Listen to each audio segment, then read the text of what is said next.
Já em Gênesis 2,16 diz: E ordenou o Senhor Elohim ao homem, dizendo: De toda árvore do jardim comerás livremente, mas a árvore da ciência do bem e do mal dela não comerás, porque no dia que dela comeres, certamente morrerás. Porém, Gênesis 3:1 diz o seguinte: Ora, a serpente era mais astuta, e era astuta mesmo, que todas as alimarias do campo que o Senhor Elohim tinha feito, e disse então à mulher: Foi assim que Elohim disse: Não comereis de toda a árvore do jardim? Porém, disse a mulher à serpente: Veja, do fruto da árvore do jardim comeremos. Mas do fruto da árvore que está no meio do jardim, disse Elohim, não comereis, nem tocareis. Ué, então disse o Senhor Elohim: Eis que o homem é como um de nós, sabendo o bem e o mal, para que não estenda a tua mão, e não tome a árvore da vida, e come e viva eternamente. Aqui nós temos um comentário terrível. Qual das árvores não se deveria comer? A árvore que estava no meio do jardim ou a árvore do conhecimento do bem e do mal? Na verdade, a árvore da vida, a Etz Haim, é a Torá viva, espiritual. E a árvore do conhecimento do bem e do mal é a transgressão da Torá. Quando a Torá foi dada no Sinai, ela já existia na sua forma oral ou espiritual e se materializou em Davá, através das palavras escritas. Toda a escritura é inspirada por Elohim, os Ketuvim.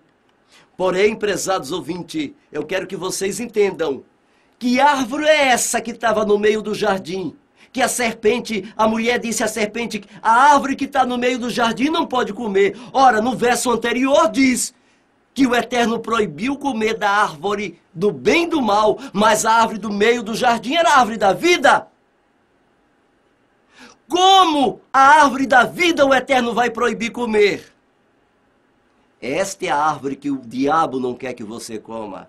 A árvore da vida, simbolicamente aqui é a Torá do Eterno. Não quer que você se alimente. Você percebeu aqui a contradição deste texto? Nenhum texto fala que a árvore que deve comer é a árvore da vida, que está no meio do jardim. No outro texto, a mulher diz à serpente que a árvore do meio do jardim não se deve comer. Uma contradição terrível. Bem, em Ezequiel, outra contradição. Vamos lá.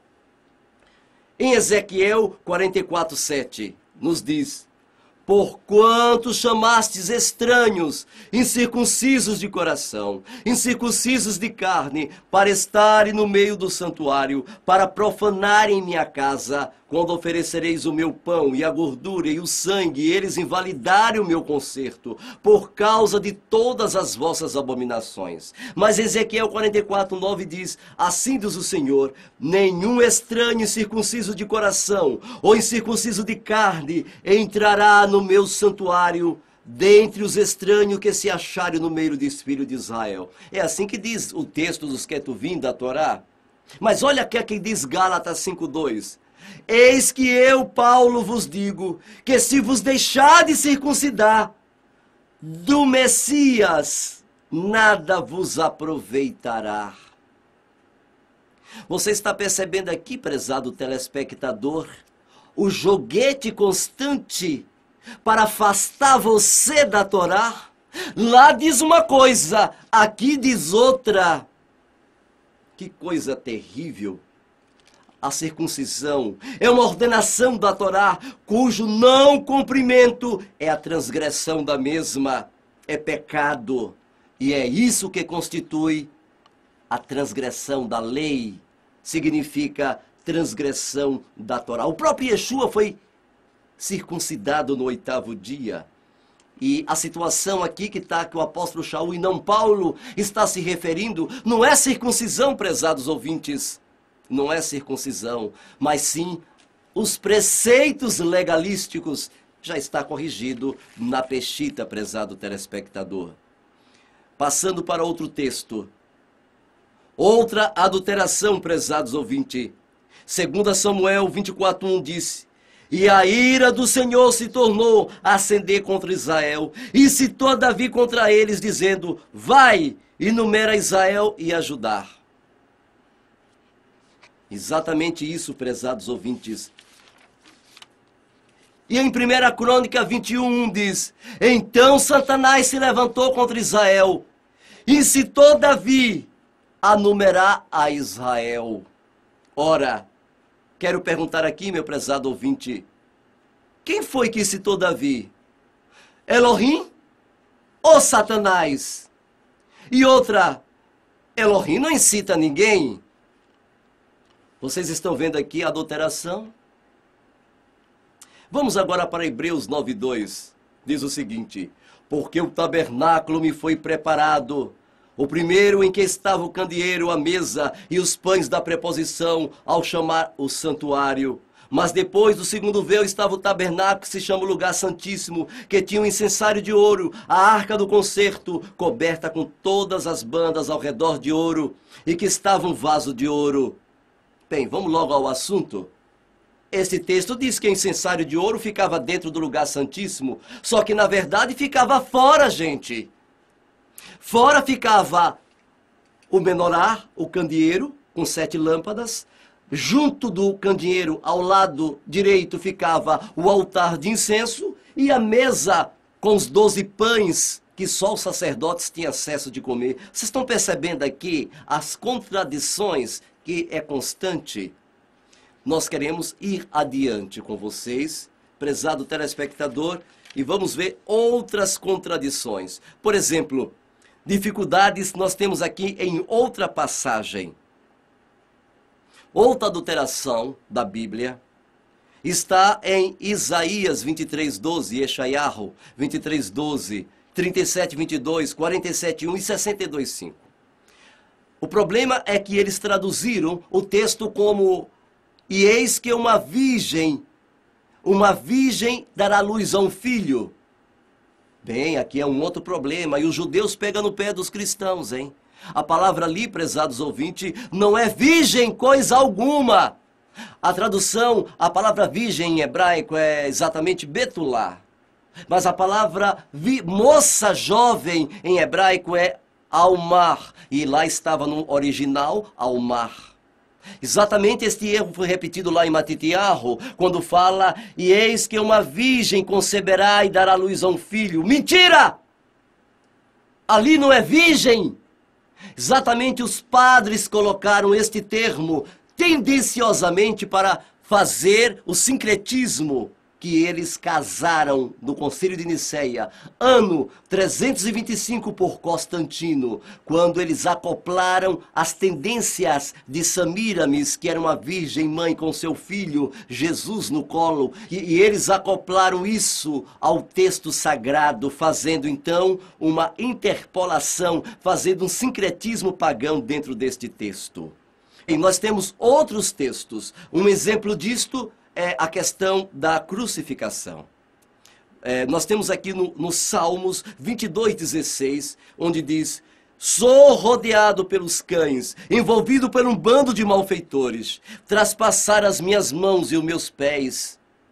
Aqui está uma prova, outra tendência dos padres, colocarem ali dentro da Bíblia textos que não existem. Que coisa incrível! A tradução original deste texto, exatamente argumentada e mostrada dentro dos originais, quando eles dizem traspassaram minhas mãos e meus pés, a palavra ali não é traspassaram, significa leão. E portanto a tradução exata seria: como um leão, eles estão a morder as minhas mãos e os meus pés. Que coisa terrível. O hebraico diz: como leão, as minhas mãos e os meus pés estão sendo mordidos. E o Targum explica: eles morderam como leão. Contudo, argumentam que eles traspassaram, está correto. Isto é textos que os católicos, que os padres mostram que a sua tradução da Septuaginta que eles pegaram, na verdade, é uma falsificação. Nunca houve Septuaginta. Na verdade, a Septuaginta foi escrita muito depois de Constantino. E depois eles falsificaram o documento lá de Aristeas e fizeram com que esse documento fosse arqueológico, deram uma validade histórica. É um monte de mentira, prezados telespectadores, para poder tendenciosamente levar o pensamento grego, o pensamento pagão, o pensamento babilônico, o pensamento dos medo-persas, o pensamento da Grécia, o pensamento dos romanos, ao mundo que agora se envolvia com um casamento entre Yehudim Natsiri, da raiz de Israel, com a mitologia pagã, que agora se acoplavam mitologicamente, sincreticamente, unindo as suas religiões. Outra confusão, hein? Outro texto confuso está em Mateus 27:34. Fala, ter dado de beber a Yeshua. Eles deram de beber a Yeshua vinho misturado com fel. Em Marcos 15:23 diz que ofereceram vinho misturado com mirra. Ambos os versículos são encarados como referência a Salmos 69:21, que diz, por alimento serve-me veneno, por bebida contra a minha sede dão-me vinagre. A palavra hebraica aqui traduzida por veneno é verdadeiramente a palavra rosh, que significa veneno ou fel, e refere-se a alguma planta venenosa. O versículo diz que veneno está sendo colocado na comida, o que não se aplica à crucificação, prezados ouvintes. Mirra não é venenosa. Vocês podem perceber que os padres pegam estes versos e colocam dentro da Bíblia para puxar sardinha para o seu Messias que veio de Babilônia. E assim, prezados telespectadores, nós temos milhares de contradições dentro deste Novo Testamento. Por exemplo, nós temos o texto de Devarim, Deuteronômio 30:11, que diz, a Torá, a lei, em si mesma, diz que ela é boa, que ela é maravilhosa, contradizendo então o que está dizendo em Atos 15, 5-10, dizendo que a Torá é um peso, os mandamentos são pesados. Que coisa terrível! Eu posso afirmar para você que a Torá é uma bênção. A Torá é um manual de instrução que orienta o homem a como viver bem com o seu Criador, com as criaturas, e também consigo mesmo. É uma lei que envolve mandamentos, estatutos e juízos, mitzvot, roquim e mishpatim. Exatamente, as contradições são tantas que até mesmo a gente começa a duvidar, e com razão. Como é que você quer provar que o Messias que você diz que é Jesus é o Messias de Israel, com o Novo Testamento que você diz que é Novo Testamento, com tanta adulteração? Você vai conseguir isso? Não. Jamais, prezado telespectador, jamais você vai conseguir provar que o Messias de Roma é verdadeiramente um Messias verdadeiro se você pegar um Novo Testamento tão cheio de mentiras, contradições, adulterações. Você sabe aquele Pai Nosso? Pai nosso que está nos céus, santificado seja o seu nome, venha a nós o teu reino. Você está sabendo que Yeshua nunca ele falou e rezou essas palavras? O Pai Nosso verdadeiro em aramaico é outro, totalmente diferente, prezados ouvintes.